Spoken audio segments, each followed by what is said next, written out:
जय हिंद। आप सभी का स्वागत है आपके अपने YouTube channel Rahul talent institute में। दोस्तों आज की इस वीडियो में बात करेंगे क्लास 10th एंड 12th का। यहाँ तक कि आप जो है अगर 10th एंड 9th में भी अगर पढ़ रहे हैं, उससे नीचे भी पढ़ रहे हैं या फिर उससे ऊपर पढ़ रहे हैं, तो अगर आप इस चीज़ को सोच रहे हैं कि केमिस्ट्री स्टार्ट कहाँ से किया जाए, तो ज़रूर आप इस वीडियो को जो है अंत तक देखिए। आपको समझ में आ जाएगा कि केमिस्ट्री को पढ़ना कैसे है एंड केमिस्ट्री शुरुआत कहाँ से होता है। और इस वीडियो में जो है आपको केमिस्ट्री शुरू से लेकर अंत तक, यानी कि जीरो से लेवल आपको जो है आपको हाई लेवल तक आपको बताया जाएगा इस वीडियो में। तो दोस्तों बिना अंत तक इस वीडियो को आपको ध्यान से देखते रहना है और हर एक टॉपिक को आपको जो है नोट कर लेना है, तब जाके आपको जो है कहीं समझ में आएगा।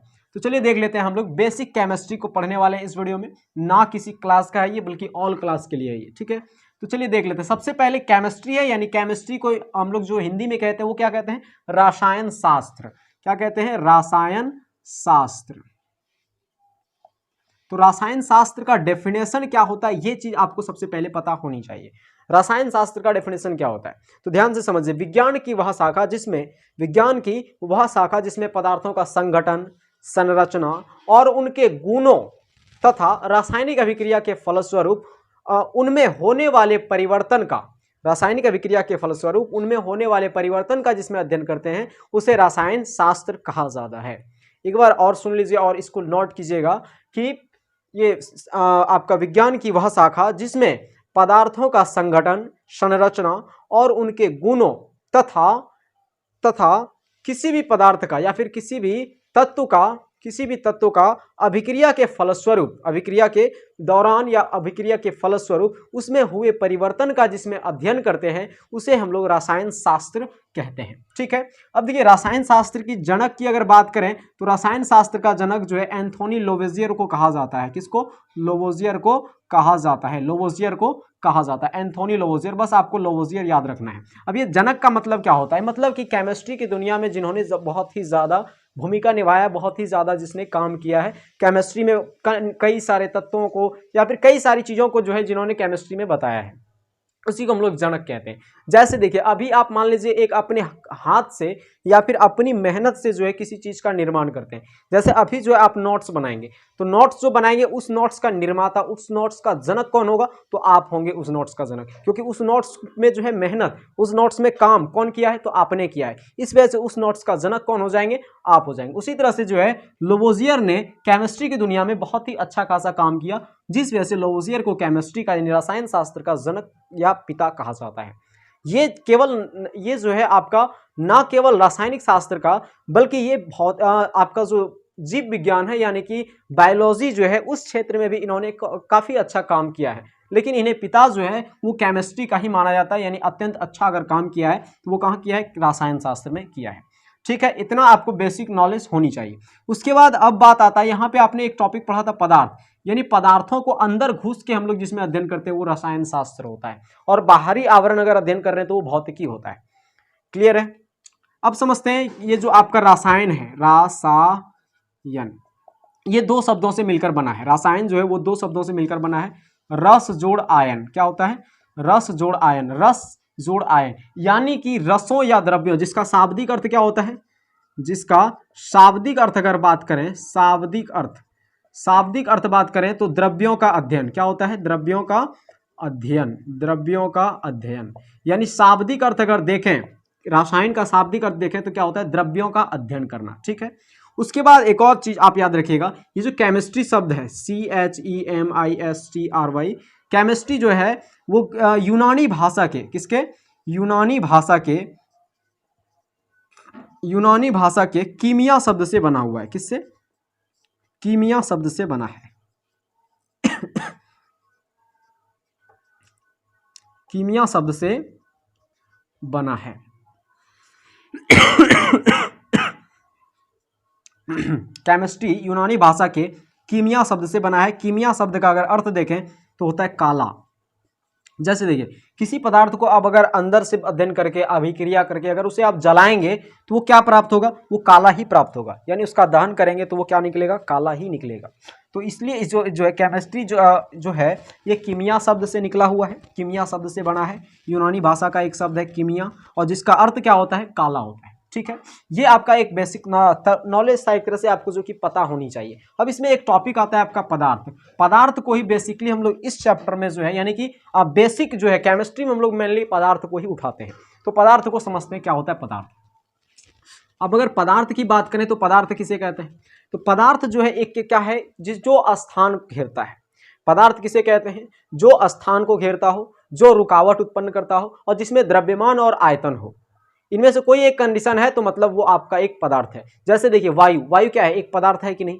है पदार्थ है। जैसे आप अगर बलून एक लीजिए और उसमें आप जो है उसको फुलाइए, जब आप उसे फुलाएंगे तो वो जो है क्या हो जाएगा? एक आकृति ले लेगा, यानी उसमें जो है एक आयतन द्रव्यमान उसका भार भी हो जाएगा कुछ ना कुछ।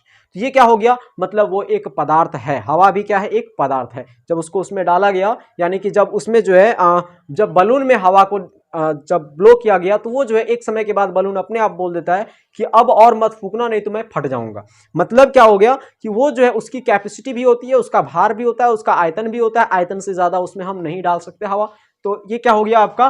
तो पदार्थ किसे कहते हैं? पदार्थ किसे कहते हैं भाई? पदार्थ जो है वह पदार्थ पदार्थ एक तरह से बोल सकते हैं जिसका द्रव्यमान और आयतन हो उसे पदार्थ कहते हैं। जो स्थान को घेरता हो, जो स्थान को घेरता हो, जो रुकावट उत्पन्न करता हो उसे पदार्थ कहते हैं। बस इतना सा है। अब पदार्थ को जो है कई भागों में बांटा गया है। एक अवस्था के आधार पर पदार्थ को देखें, अवस्था के आधार पर, अवस्था के आधार पर अगर पदार्थ की बात करें तो वो तीन प्रकार से है। अवस्था के आधार पर पदार्थ तीन प्रकार से, एक है ठोस अवस्था, दूसरा है द्रव अवस्था और तीसरा है आपका गैस अवस्था, गैसीय अवस्था। अब ये ठोस अवस्था, द्रव अवस्था, गैसीय अवस्था क्या है? तो ठोस अवस्था को ध्यान से समझिए। ठोस अवस्था पदार्थ ठोस अवस्था किसे कहते हैं? देखिए जिसमें आयतन और या फिर जिसकी आकृति और आयतन दोनों निश्चित हो, जिसकी आकृति और आयतन दोनों क्या हो? निश्चित हो, उसे हम लोग ठोस पदार्थ कहते हैं। जिसकी आकृति और आयतन दोनों निश्चित हो उसे ठोस पदार्थ कहते हैं। जैसे देखिए ये जो आपको दिख रहा है मार्कर, ये क्या है? एक ठोस पदार्थ है। इसकी जो आकृति है, जो आपको आकृति दिख रहा है, ये आकृति फिक्स है, निश्चित है, इसको हम चेंज नहीं कर सकते। ये नहीं कि अगर कहीं और फेंक दिए तो ये जो है मतलब दूसरा टाइप का हो जाएगा, इसका आकृति चेंज हो जाएगा, ऐसा नहीं होगा। ये एक ठोस पदार्थ है। दूसरा क्या है? आयतन निश्चित होनी चाहिए। आयतन मतलब क्या हो गया? इसके अंदर हम जो इंक डाल सकते हैं वो एक हद तक डाल सकते हैं, उसकी एक कैपेसिटी है, उसकी एक क्षमता है, उससे ज्यादा हम इसमें इंक नहीं डाल सकते हैं। तो ये क्या हो गया? आयतन भी इसका निश्चित है और इसकी आकृति भी निश्चित है। मतलब ये कैसा पदार्थ है? ठोस पदार्थ है। क्लियर है? उसके बाद द्रव समझते हैं क्या होता है। द्रव पदार्थ किसे कहते हैं? द्रव पदार्थ में क्या होता है? आकृति अनिश्चित होता है लेकिन आयतन निश्चित होता है। आकृति अनिश्चित जबकि आयतन क्या होता है? तो भाई आयतन निश्चित होता है। अब इस चीज को आप एक जल यानी पानी को जो है आप एक गिलास में ले लीजिए। पानी क्या एक द्रव ही तो है। पानी को जब आप एक गिलास में लीजिए और 1 लीटर मान लीजिए पानी है, क्या है? 1 लीटर पानी है। अब ये 1 लीटर पानी को जब आप गिलास में लेंगे तो वो आकृति कैसा लेगा? ग्लास जैसा आकृति ले लेगा, है ना। लेकिन 1 लीटर का पानी अगर गिलास में लेंगे और वही गिलास का पानी जो है आप अगर लोटा में ले लिए, लोटा आप देखे होंगे इस तरह से होता है कुछ, तो लोटा में जब आप यही पानी ले लेंगे तो क्या 1 लीटर से 2 लीटर हो जाएगा? नहीं, यानी कि आयतन तो वही रहा, आयतन वही रहा है लेकिन आकृति देखिए यहाँ पे कुछ आकृति इस टाइप का था, कुछ आकृति यहाँ पे इस टाइप का हो गया। तो आकृति क्या हो रहा है? अनिश्चित है लेकिन आकृति चेंज हो रहा है, जबकि आयतन जो है वो क्या है भाई? तो आयतन निश्चित है। आयतन क्या है? निश्चित है लेकिन आकृति अनिश्चित हो रहा है। तो इसे क्या कहते हैं हम लोग? द्रव पदार्थ कहते हैं। ठीक है। उसके बाद अब समझते हैं हम लोग गैसीय पदार्थ किसे कहते हैं। गैस पदार्थ क्या होता है? जैसे देखिए अगर आप अभी देखें, अभी जो आपको दिख रहा है यहाँ पे क्या है? अभी हवा है। तो हवा एक क्या है? गैसीय पदार्थ है। आपको दिख जाएगा हवा है, उसके बाद कार्बन डाइऑक्साइड गैसें हैं, ये सब जितने भी ऑक्सीजन गैसें हैं, हाइड्रोजन गैसें हैं, ये सब जितने भी है इसका कोई मतलब निश्चित ना तो आयतन है ना तो इसकी निश्चित आकृति है। तो क्या बोलेंगे इसमें? जिसका आयतन एंड आकृति दोनों क्या हो? अनिश्चित हो। जिसका आयतन एंड आकृति दोनों क्या हो? अनिश्चित हो, उसी को हम लोग गैसीय पदार्थ कहते हैं। क्लियर है? अवस्था के आधार पर पदार्थों को 3 भागों में बांटा गया था, ठोस, द्रव, गैस। ठोस पदार्थ किसे कहेंगे? जिसकी आकृति और आयतन दोनों निश्चित हो उसे ठोस पदार्थ कहते हैं। द्रव पदार्थ किसे कहते हैं? जिसका आयतन तो निश्चित हो लेकिन आकृति अनिश्चित हो उसे द्रव पदार्थ कहते हैं। गैसीय पदार्थ किसे कहते हैं? जिसका आयतन और आकृति दोनों अनिश्चित हो उसे गैसीय पदार्थ कहते हैं। उसके बाद ये अवस्था के आधार पर पदार्थ का प्रकार था, लेकिन अब जो है हम लोग देखेंगे, अब देखेंगे हम लोग शुद्धता के आधार पर पदार्थ का प्रकार। किसके आधार पर? शुद्धता के आधार पर, शुद्धता के आधार पर पदार्थ का प्रकार। तो शुद्धता के आधार पर पदार्थ अगर देखें तो दो प्रकार का है। क्या है? दो प्रकार का। एक आपका है शुद्ध पदार्थ, एक है आपका शुद्ध पदार्थ,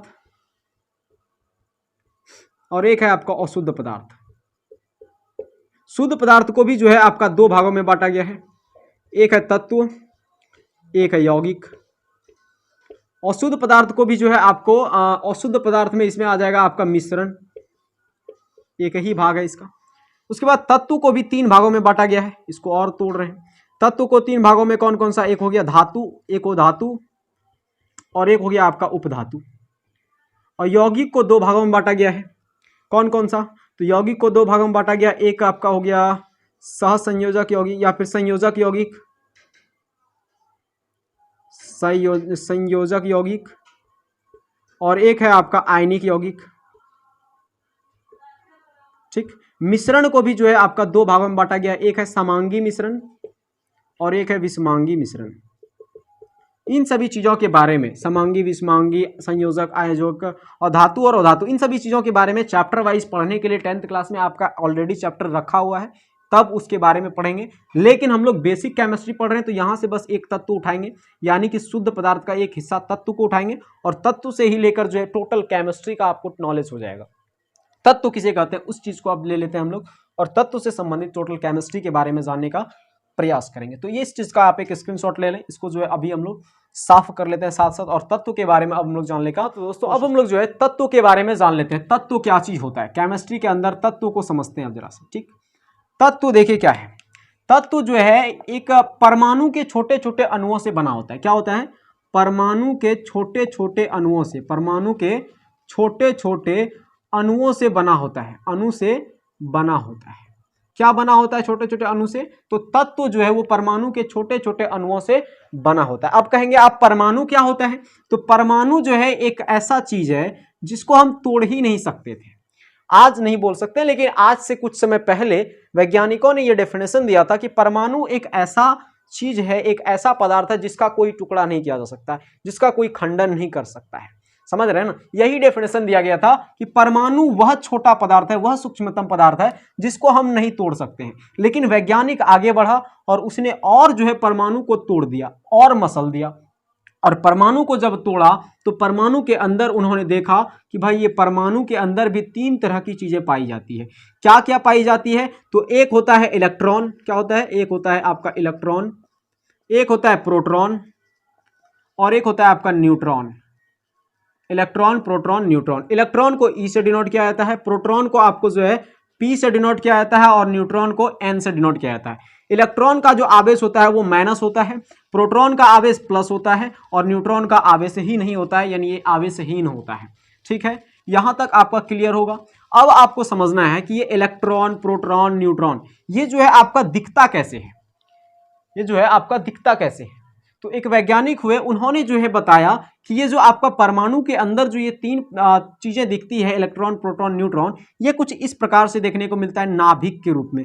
और ये आपका एक नाभिक के रूप में मिलता है जिसमें कि बीच में जो है प्रोटॉन और न्यूट्रॉन पाया जाता है। प्रोटॉन का आवेश है प्लस और न्यूट्रॉन तो आवेशहीन है, और इसके चारों साइड जो है कक्षाएं बनी होती है, कक्षाएं इसके चारों साइड इस तरह से बनी होती है। ठीक है, अब देखिए यहां पे जो है आप अगर देखें और कहा कि ये जो आपका है, ये जो है आपका जो गोल है, इसको उन्होंने नाभिक का नाम दिया। क्या नाम दिया? नाभिक। और कहा कि नाभिक के प्रथम कक्षा, ये क्या है? प्रथम कक्षा।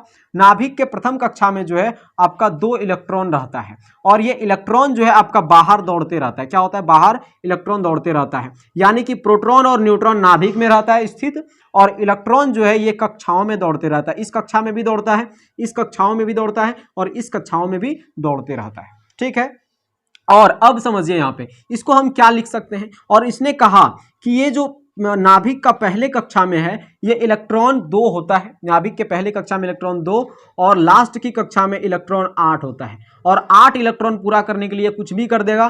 पहले कक्षा में 2 इलेक्ट्रॉन पूरा करने के लिए कुछ भी कर देगा। ठीक है, इतना चीज को आप इतना तक आप समझ गए होंगे। अब जो है यहाँ पे जो अगर आप देखें तो ये यहाँ पे कौन सा आवेश निकलेगा, यहाँ पे आप कहेंगे प्लस आवेश निकलेगा, यानी पी यानी कि प्रोटॉन और न्यूट्रॉन को हम सिर्फ और सिर्फ प्लस के चिन्ह से दर्शा सकते हैं, मतलब आप समझ जाइएगा कि ये नाभिक है। ठीक है, और यहाँ पे जो है ये हो गया क्या, कक्षाएं, ये हमने कक्षाएं बना लिया, क्या बना लिया, कक्षाएं।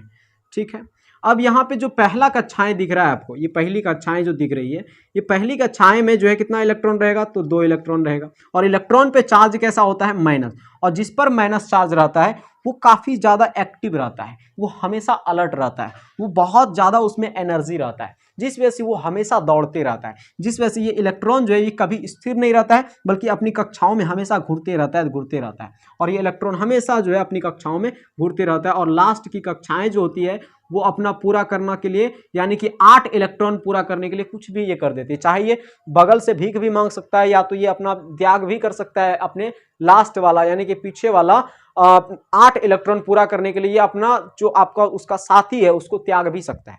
अब कैसे, तो उदाहरण के तौर पे आप जो है सोडियम को समझिए। यहाँ पे सोडियम आप जानते होंगे कि सोडियम की जो परमाणु संख्या होती है वो क्या होती है, 11, यानी कि Na, सोडियम की परमाणु संख्या 11 होती है। ठीक है, अब देखिए इसका जो इलेक्ट्रॉनिक विन्यास होता है वो क्या होता है, 2 8 1 2 8 10 1 11, है ना।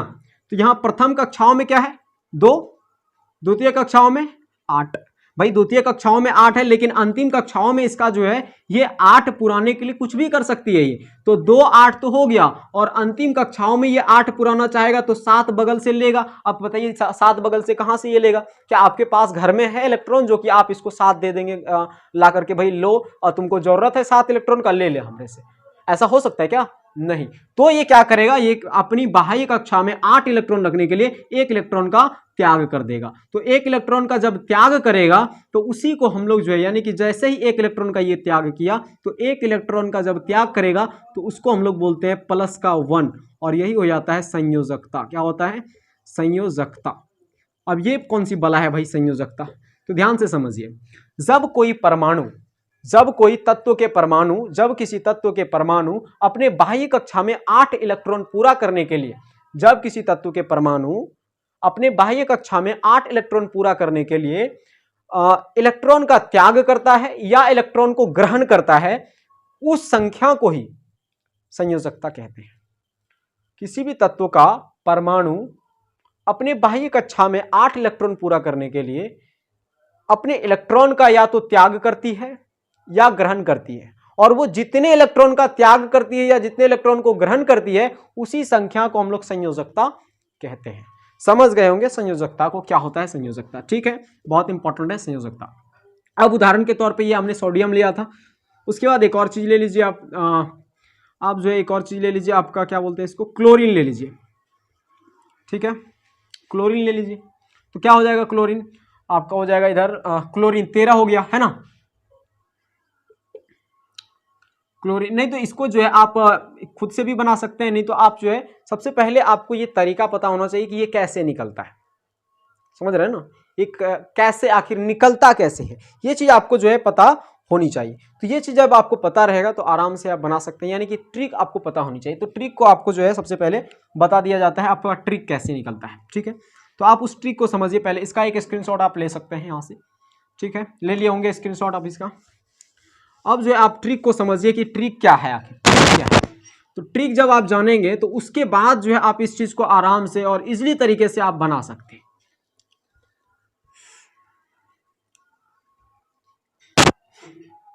देखिए आपका एक ट्रिक है, हा ही ली बे बो का ना आ फ्लू नी सो मैं ए सी फास क्लो आ पो कै।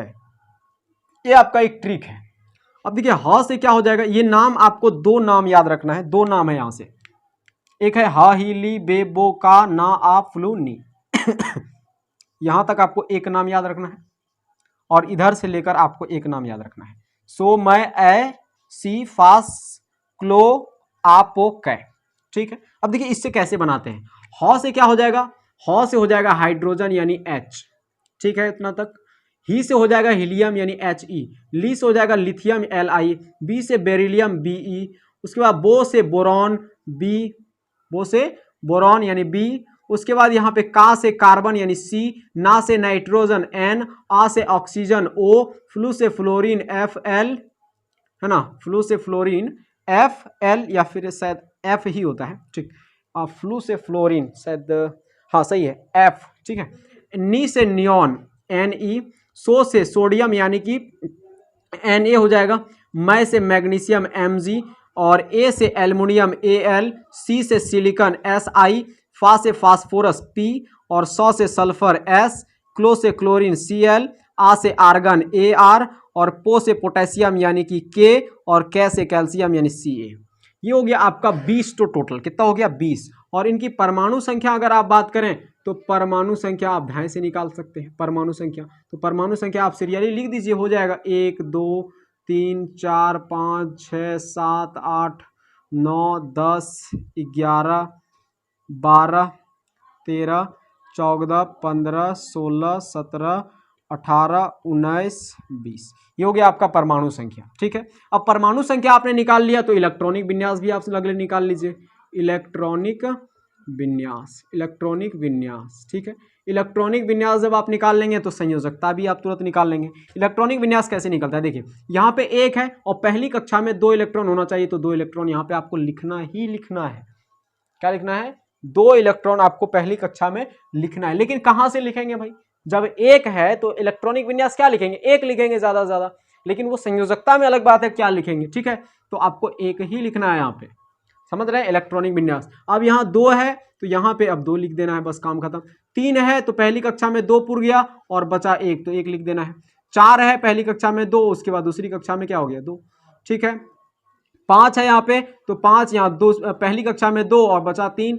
यहाँ पे 6 है पहली कक्षा में 2 4, यहाँ 7 है पहली कक्षा में 2 5, 8 है यहाँ पे तो पहली कक्षा में 2 और 6 लिख देना है। यहाँ पे क्या है तो पहली कक्षा में 2 और इधर हो जाएगा क्या 7 2 9, और यहाँ पे 10 है तो पहली कक्षा में 2 और इधर 8। अब देखिए दूसरी कक्षा में जब 8 इलेक्ट्रॉन पूरे तब जाके आगे बढ़ना है। यहाँ 2 8 और 1, ठीक है। यहाँ भी 2 8 2 2 8 3 2 8 4 2 8 5 2 8 6 2 8 7 और 2 8 8, फिर 2 8 8 1, फिर 2 8 8 2, ऐसे करते हुए आपका चलता जाएगा टोटली, ठीक है। लेकिन बस इतना तक ही आपको छोड़ देना है, ठीक है। इसका आप एक जो है स्क्रीनशॉट हो सके तो ले सकते हैं, नहीं तो आप अभी जो है एक और चीज़ कर लीजिए, आपका संयोजकता भी साथ ही साथ आप जो है बना ही लीजिए। संयोजकता क्या होता है आप समझ गए होंगे, संयोजकता क्या होता है।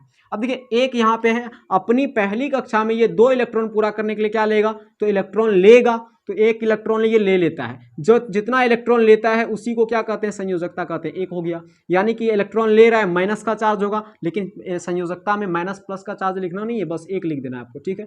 यहाँ पे देखिए 2 है, यानी ये किसी से कुछ ना लेगा ना किसी को देने का जरूरत है। यहाँ 2 है लेकिन दूसरी कक्षा में 1 है, तो इसको 7 पड़ेगा जरूरत, तो 7 ये नहीं लेगा बल्कि 1 को त्याग देगा, तो 1 को जितना त्यागा या जितना ग्रहण किया वही 1 होता है। यहाँ पे कितना त्यागेगा, तो ये 2 त्याग देगा, ना कि 6 लेगा ये, तो 2 त्याग दिया तो 2 हो गया क्या संयोजकता। यहाँ पे 3 है तो 3 को त्याग देगा, ना कि 5 को लेगा, तो 3 हो गया। यहाँ पे 4 है तो साझा कर लेता है, ये भी 4 ले लेगा। 5 है तो 3 ये जो है ले लेगा, पहचान मतलब अलग से ले लेगा ये इलेक्ट्रॉन को। 6 है 2 इलेक्ट्रॉन ले लेगा। 7 है यहाँ पे तो 1 इलेक्ट्रॉन ले लेगा। 8 तो है ही है यहाँ पे तो कोई इलेक्ट्रॉन नहीं लेगा यहाँ पे। 1 है तो 1 का त्याग कर देगा तो 1 हो गया। 2 है 2 का भी त्याग कर देगा 2 हो गया। 3 है 3 का भी त्याग कर देगा। 4 है साझा कर लेगा। 5 है तो 3 का जरूरत है 3 ले लेगा। 6 है तो 2 जरूरत है ले लेगा। 7 है 1 ले लिया जरूरत है। 8 है यहाँ पे कुछ नहीं लेगा। 1 है यहाँ पे तो 1 का क्या कर देगा त्याग, तो 1 हो गया संयोजकता। फिर यहाँ पे 2 है तो 2 का त्याग कर दिया तो 2 हो गया क्या संयोजकता। ये इलेक्ट्रॉनिक विन्यास संयोजकता है, परमाणु संख्या, और ये हो गया आपका तत्वों का संकेत या फिर तत्व।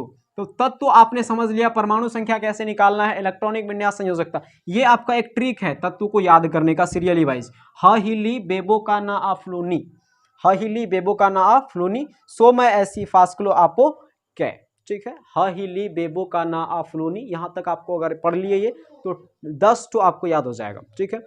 और सो मैं ऐसी फास्कलो आपो कै, तो आपको जो है इधर से 10 याद हो जाएगा, 20 तो आपको याद हो जाएगा। उसके बाद अगर आप याद कर लेंगे फिर कमेंट कीजिए, आपको जो है और भी याद करा दिया जाएगा ऐसे ही नाम दे करके, ठीक है। तो ये चीज़ आप समझ ही गए होंगे कि संयोजकता कैसे निकाला जाता है।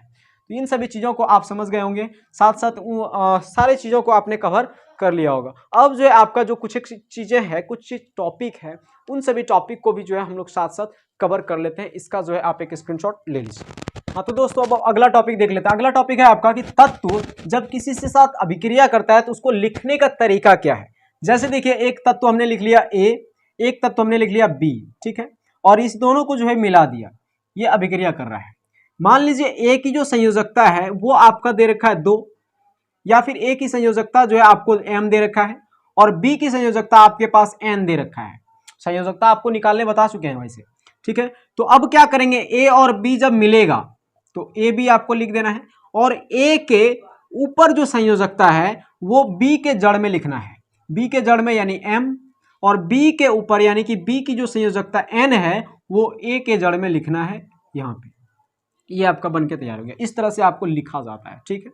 उदाहरण के तौर पे एक और आपका ले लिए, जैसे हम यहाँ पे जेड लिख लिए और प्लस में जो है आपका और मिला रहे हैं यहाँ पे पी, ठीक है। जेड और पी को मिला रहे हैं, जेड की जो संयोजकता है वो हमने मान लिया आपका 2, और पी की जो संयोजकता है वो हमने मान लिया 3, ठीक है। तो जेड और पी मिलेगा तो जेड पी। अब जेड के मत्थे पर जो 2 है वो पी के जड़ में लिखेंगे, और पी के मत्थे पर जो 3 है यानी कि संयोजकता है ये, ठीक ना, 3 है वो जेड के जड़ में लिखेंगे। ये आपका बन गया। उसी तरह से अब रियल में जो है हाइड्रोजन और ऑक्सीजन को मिलाते हैं, तो हाइड्रोजन और ऑक्सीजन जब अभिक्रिया करेगा तो H और O है, तो H और O आपको लिख देना है, ठीक है। ये नीचे जो है इसको नहीं लिखना है, अभी इसको कुछ नहीं करना है, इसके बारे में आगे चैप्टर में पढ़ाया जाएगा। 10 अगर आप 10th क्लास में है तो आप पढ़े होंगे, और आप जो है पढ़ेंगे भी वैसे आगे जाके, इसको आप बताएंगे भी, ये अभी नहीं लिखना है इसको। H और O आप लिख दिए, H के मत्थे पर 1 है तो O के जड़ में लिखना है, O के मत्थे पर 2 है तो H के जड़ में लिखना है, तो H2O बन गया, यानी ये क्या है आपका जल, ठीक है। उसके बाद Na यानी कि Na और Cl यहाँ पे हो जाएगा, Na और Cl। Na के ऊपर पे क्या है 1, और Cl का संयोजकता होता है 1, तो यहाँ पे 1 लिखेंगे, कोई फर्क नहीं पड़ेगा, यानी कि ये हो गया सोडियम क्लोराइड। क्या बन गया, सोडियम क्लोराइड। अब देखिए यहाँ पे सोडियम क्लोराइड, ये क्लोरीन मिलकर क्या बनाता है, क्लोराइड हमेशा बनाता है। इसके बारे में आगे भी बात करेंगे। यहाँ पे कैल्शियम है और ये ऑक्सीजन है, ठीक है। तो कैल्शियम और ऑक्सीजन तो CaO मिलके बनेगा CaO। अब देखिए Ca के ऊपर 2 है तो O के नीचे 2 लिखिए, और यहाँ O के ऊपर 2 है तो नीचे 2 लिखिए। अब देखिए 2 और 2 ये सेम है तो खत्म हो गया, तो क्या बना, कैल्शियम ऑक्साइड। क्या बना, कैल्शियम ऑक्साइड। क्या बनाया, ये कैल्शियम ऑक्साइड, ठीक है। उसके बाद एल्युमिनियम यहाँ पे है और ये ऑक्सीजन है, तो ALO क्या बन गया, ALO। अब एल्युमिनियम के ऊपर 3 तो ऑक्सीजन के नीचे लिखे 3, और ऑक्सीजन के ऊपर 2 तो एल्युमिनियम के नीचे लिखे 2, यानी एल्युमिनियम ऑक्साइड। क्या बन गया, एल्युमिनियम ऑक्साइड, एल्युमिनियम ऑक्साइड, ठीक है। अब देखिए अगर किसी के साथ कोई तत्व जुड़े, जैसे क्लोरीन अगर किसी के साथ जुड़ रहा है, Cl2 अगर किसी के साथ जुड़ेगा तो वो हमेशा किसी भी तत्व को क्या बनाएगा, क्लोराइड बनाएगा। जैसे अभी आपने देखा कि यहाँ पे क्लोरीन जुड़ रहा था सोडियम के साथ तो सोडियम क्लोराइड बनाया। ऑक्सीजन जब किसी के साथ जुड़ेगा, O2 जब किसी के साथ जुड़ेगा तो ऑक्साइड बनाएगा। क्या बनाएगा, ऑक्साइड। जैसे अब जैसे देखिए यहाँ ऑक्सीजन जुड़ा था एल्युमिनियम के साथ तो ऑक्साइड बनाया। उसके बाद SO4 जब SO4 किसी के साथ जुड़ेगा तो वो सल्फेट बनाएगा, ठीक है। जैसे H2 जोड़ SO4 तो क्या बनाएगा, ये H2SO4, मतलब क्या हो गया, H2SO4 ये हो गया आपका सल्फेट, यानी हाइड्रोजन सल्फेट, ठीक है, सल्फेट बनाया। उसके बाद जो है आपका CO3 तो ये जब भी जुड़ेगा तो ये आपका बनाएगा कार्बोनेट। क्या बनाएगा, कार्बोनेट। Br जब ब्रोमीन किसी से साथ जुड़ेगा तो ये बनाएगा ब्रोमाइड। क्या बनाएगा, ब्रोमाइड। आयोडीन यानी आयोडीन जब किसी के साथ जुड़ेगा तो ये बनाएगा आयोडाइड। क्या बनाएगा, आयोडाइड, ठीक है। अब देखिए एक और चीज है सबसे इंपॉर्टेंट चीज कि ग्रीक भाषा में 1 2 3 को क्या कहते हैं, ग्रीक भाषा में 1 2 3 को क्या कहते हैं।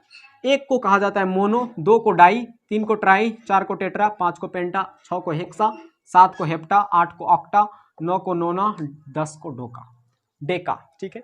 जैसे देखिए हम लोग अभी बोलते हैं, जैसे मान लीजिए किसी को बोल रहे हैं 2 थप्पड़ मारेंगे तो वो बोलेगा डाई थप्पड़ मारेंगे। वो अगर बोल रहा है कि भाई हम 6 हेक्सा, 6 अगर थप्पड़ किसी को मारना है बोलेगा हेक्सा मारेंगे अभी, मतलब क्या कि 6 थप्पड़ मारेंगे अभी, समझ रहे हैं ना। तो हेक्सा ये चीज़ आपका वो एक ग्रीक भाषा का लैंग्वेज है, आप इसको समझ सकते हैं। केमिस्ट्री में आपका एक काम आएगा, ये चीज़ बहुत ज़्यादा काम आता है, ठीक है। जैसे देखिए अभी आपको एक उदाहरण के तौर पे समझा सकते हैं। जैसे देखिए, जैसे आप कार्बन और ऑक्सीजन को मिलाएंगे, कार्बन और ऑक्सीजन को मिलाएंगे तो क्या बनेगा, ये कार्बन और ऑक्सीजन को मिलाएंगे, अगर इसमें कार्बन और ऑक्सीजन को मिलाएंगे तो क्या बनेगा, CO, है ना। कार्बन और ऑक्सीजन को मिलाएंगे यानी O2 को मिलाएंगे तो क्या बनेगा, CO। अगर कार्बन की मात्रा अधिक है तो CO बनाएगा, यानी कि कार्बन मोनोऑक्साइड। क्या बनाएगा, कार्बन मोनोऑक्साइड। O मिल रहा है तो ऑक्साइड बनाएगा, लेकिन एक ही है O यहाँ पे, तो मोनो हो जाएगा। क्या हो जाएगा, मोनो, क्योंकि एक को क्या कहते हैं, मोनो। तो कार्बन एक वाला मोनोऑक्साइड यानी कार्बन मोनोऑक्साइड, है ना। तो कार्बन यहाँ पे, अगर ऑक्सीजन यहाँ पे ज्यादा मात्रा है तब तो क्या बनाएगा, CO2, यानी कि इसको क्या बोलते हैं, दो गो ऑक्सीजन है ना, तो ऑक्सीजन की मात्रा 2 गो है, तो यहाँ पे अब क्या बोलेंगे, जब 2 गो है तो उसको बोलते हैं डाई। क्या बोलते हैं, डाई। और हो गया क्या, ऑक्साइड। तो कार्बन डाई ऑक्साइड। इस चीज से तो आप भली भांति परिचित हो गए होंगे।